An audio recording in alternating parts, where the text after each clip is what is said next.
Good morning, class 11th Commerce. This is your subject Economics, Chapter 2, Collection of Data, Lecture number 3. In this lecture, we shall discuss about one another method of collecting primary data, and that method is indirect oral investigation. So, let's begin with the topic. See, indirect oral investigation. In this method, investigator obtains the information not from those persons for whom the information is needed. Information is collected orally from other persons who are expected to possess the necessary information.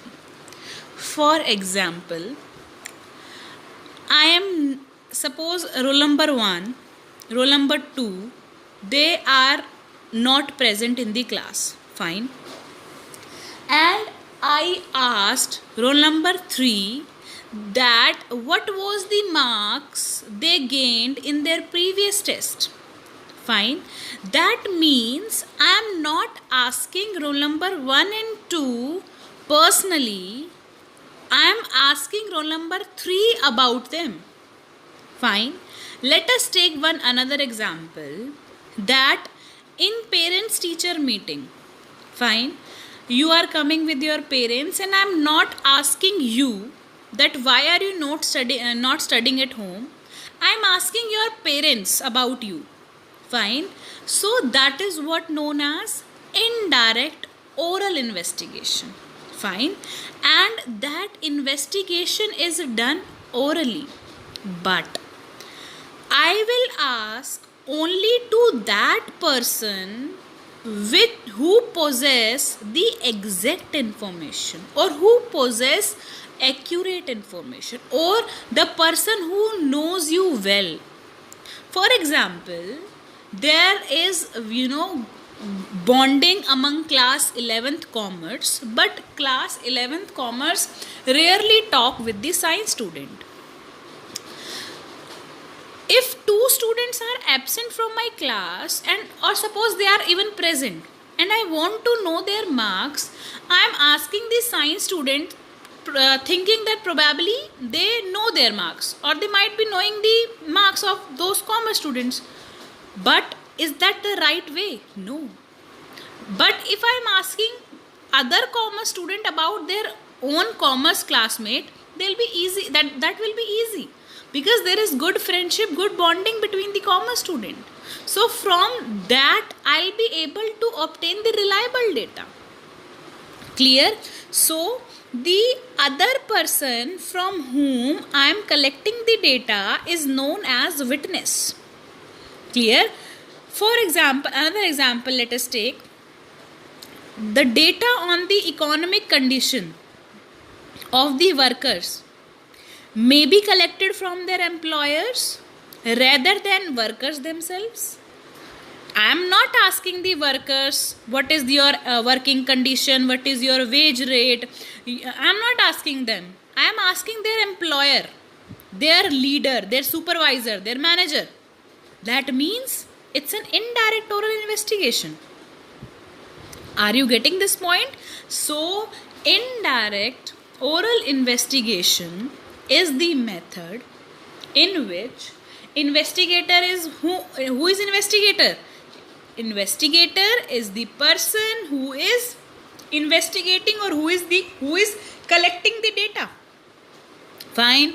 He obtains the information not from the person regarding whom the information is needed. It is collected orally from other person who are expected to possess the necessary information. Are you done with the definition? Clear with this definition? So, in direct or indirect investigation, in direct personal investigation, what we did, that the investigation is done by the investigator personally. Data is collected personally by the investigator from the informants. Are you remembering the previous lecture? Can you remember the previous lecture? What we did? Indirect personal investigation. In direct personal investigation हम लोग personally collect कर रहे थे data respondent से, but indirect oral investigation में हम लोग directly उस पर्सन से बात नहीं करते हैं, विटनेस से बात करते हैं. Clear? So in indirect oral examination, the interviewer or the investigator has to cross examine other person who are supposed to have knowledge about the problem under investigation, and the information obtained is recorded. So that means in indirect oral examination, the interviewer or the investigator has to cross examine the person who will answer your question on the behalf of the respondent or on the behalf of the person on whom you with whom you want to get the data. Now see, let me take the example. देखो, principal है, ठीक है, teachers and students. Principal को आपके marks जानने हैं, ठीक है. प्रिंसिपल ने सीधा आपसे कांटेक्ट नहीं किया. अगर प्रिंसिपल सीधा कांटेक्ट करते then this would have been direct personal investigation. अब प्रिंसिपल ने टीचर से कांटेक्ट किया, but the assumption is there. What assumption is there in the mind of the principal? That teacher knows the student well, teacher will have the exact data, will have the accurate data. Fine. Principal assumes that the knowledge of the teacher would be adequate if they are asked about the performance of their students. Fine. So that means अगर आप किसी दूसरे बंदे से पूछते हो किसी और के बारे में, तो आप ये मानकर चलते हो कि उस पर्सन को आपके बारे में सारी नॉलेज होगी. आपका कोई फ्रेंड है, आप उससे सीधा कुछ क्वेश्चंस ना पूछ के किसी तीसरे पर्सन से अपने फ्रेंड के बारे में कुछ क्वेश्चन पूछते हो, तो आप ये मानकर चलते हो कि उस तीसरे पर्सन को आपके फ्रेंड के बारे में कुछ नॉलेज होगी, इसीलिए आप उस तीसरे बंदे से पूछ रहे हो. Are you clear with this? So इस चीज में what are the qualities that are checked? Experience, communication skills, education. Clear? So these are some of the criterias on the basis of which we judge someone. Are you getting this point? Are you clear with the indirect oral examination or indirect oral investigation? Okay. Now suitability. Where this method is suitable? Now see. This method is suitable particularly when field of investigation is very large and I cannot contact directly to the person. That's why I need some other person to contact on the behalf of that relevant person. Then it is not possible to have direct contact with the concerned informants. Not possible to reach the person directly. The concerned informants are not capable of giving the information because of their ignorance or illiteracy. For example, चलो हमको ना किसी area का investigation कर रहे हैं, fine, and we are visiting different places, different houses. We ask question to the people, but those who are illiterate, they are unable to answer our questions, they are unable to understand what to answer. On their behalf their children answer the questions. That means because of illiteracy or because of their ignorance, they are unable to answer. That's why some other person is answering on their behalf. So, if the respondent is ignorant or doesn't understand the language or is illiterate, so at that time we'll use which method? Indirect oral investigation. Now, one question will strike in your mind that is it possible to change the method on the very spot? मतलब उसी time पे क्या is it possible कि आप तभी की तभी method change कर लो?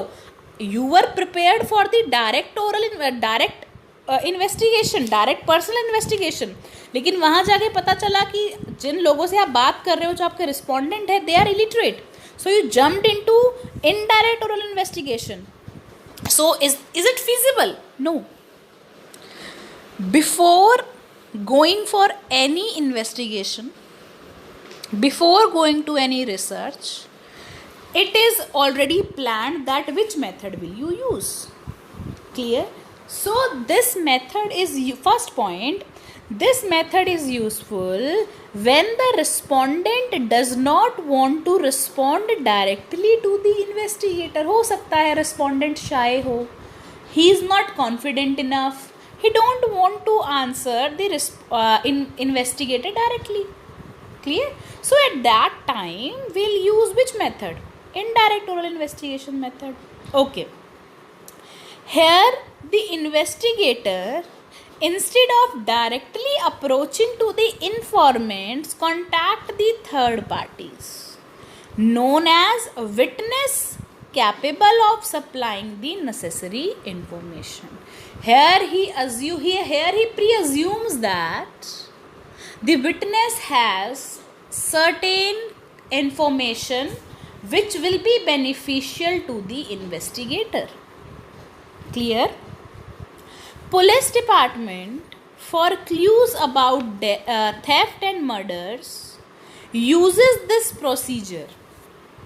This is the example that police department, for clues about theft and murder, uses this procedure by interrogating family and friends or relatives or third party capable of supplying the necessary information. So can I say that this investigation is quite complex in nature and only experts can use the information obtained? If you are new to the field of investigation, this approach is not suitable for you. Fine. So what are the suitabilities? When the area of investigation is very large, when the respondent does not want to respond directly to the investigator, when because of ignorance or literacy the respondent is not capable of giving the information, when the investigation is so complex in nature. So these are the suitability. Fine. And this method is mostly used by the government or non-government committees or commissions. Are you getting my point? That usually government or semi-government committees or commissions use this type of method. Clear with this? Indirect oral investigation, we have done the definition, we have done the suitability, that where we can use this method. Clear? Now let's understand the merits and demerits of indirect oral investigation. Fine. Now see, merits फायदे. Fine. Plus points क्या हैं देखो. Wide coverage. This method can be applied even when the field of investigation is very wide. Clear? Accuracy. That means there are chances to get the more accurate and original data. Personal contact. Now see, it is quite possible that we can get the personal we can have the personal contact with the respondent, because we are asking to the people who are very close to that person. Clear? Impartial. Clear? Impartial में मतलब free from biasness. Complete, that means simple है. ठीक है? Then demerit, expensive. It can be expensive because now see, you have to consult the people. For each individual you have to consult each and everyone's representative. Clear? Then difficult regarding enumerators. Enumerators, the one who collects the data. Enumerator is an experienced person, fine, who collects the wait. Enumerator is the person who is trained by the investigator. Clear? So it is difficult for the enumerator because in the starting he is new to the field of investigation, and this method is used by the experts only. So it might create difficulties for enumerator. Then time consuming. It's a time consuming process. Not suitable for private investigation. In suitability also I told you, especially government committees or semi-government organization prefer this type of method.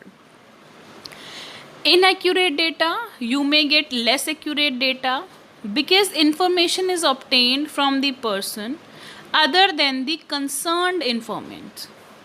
Biasness भी हो सकती है. There is a possibility of personal biasness of the witnesses giving information. Doubtful conclusion भी, you may say, one of the demerit, that this method may lead to doubtful conclusion due to the carelessness of the witness. Because see, there are three parties involved. In this chapter there are three parties. One is investigator, the person who is collecting the data, who needs the data, investigator. Then respondent, from whom we need the data, respondent. ठीक है? Then witness is the person who is answering the question on the behalf of the respondent. Are you clear with these three terms? Investigator, respondent and witness. Now let's see the difference. In our lecture number 2 we did direct personal investigation. In this lecture we have done indirect oral observation. Now what is the difference? In direct personal investigation, the interviewer collects the data personally from the respondents, and person from whom data are to be collected. Thus, the data are reliable. But here the data may be influenced by the personal prejudices of the interviewers. Clear? Indirect oral observation, you can say indirect oral investigation. Information is collected indirectly from a third person called a witness. For example, information regarding use of intoxicants, drugs, alcohol, etc. Reliability of the data depends upon the integrity and honesty of the witness.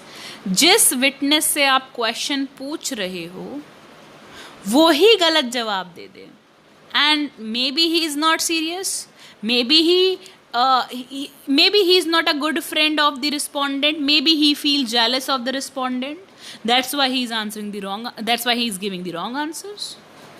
Clear? So until and unless the witness is honest or the witness is true enough to give the answers, you cannot rely on the data. Fine. Are you clear? In direct personal investigation, there is a direct one-to-one contact between the respondent and the investigator, whereas in indirect oral investigation, there is no direct contact with the respondent. There is always a witness who represent the respondent, and witness answers the question on the behalf of respondent. This method is used when the population size is very large, fine, or when the respondent cannot give the answers on the cannot give the answers due to illiteracy or due to ignorance. So witness gives answer on the behalf of respondent. Three parties: investigator, witness, and respondent. Are you clear with this? Don't forget these three terms: investigator, the one who collects the data, who search for the relevant information, then witness and respondent. Respondent is the one from whom we collect the data or about whom we need such information. So that person is known as respondent, and witness is the person who answers the question on his behalf. Now see, in tabular form, now just look the difference. In direct personal investigation, contact with the direct contact, there is indirect contact. Field of investigation is small in direct personal investigation, it is large in indirect personal investigation. Cost: this method is costlier, this method is less costly in terms of time, money, efforts involved. Getting this point? Okay. Then language and cultural habits.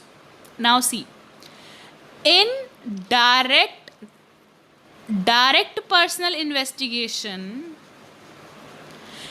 investigator must be well versed with the language and cultural habits. That means investigator should know about the language and the cultural habit of the respondent, whereas in indirect oral investigation, investigator must know about the language and cultural habit of the witness, not of the investigator. So not such requirement means that investigator need not to possess the language and cultural habit knowledge of the respondent. Clear? So your homework is, you will write the difference direct personal investigation and indirect in your fair notebook.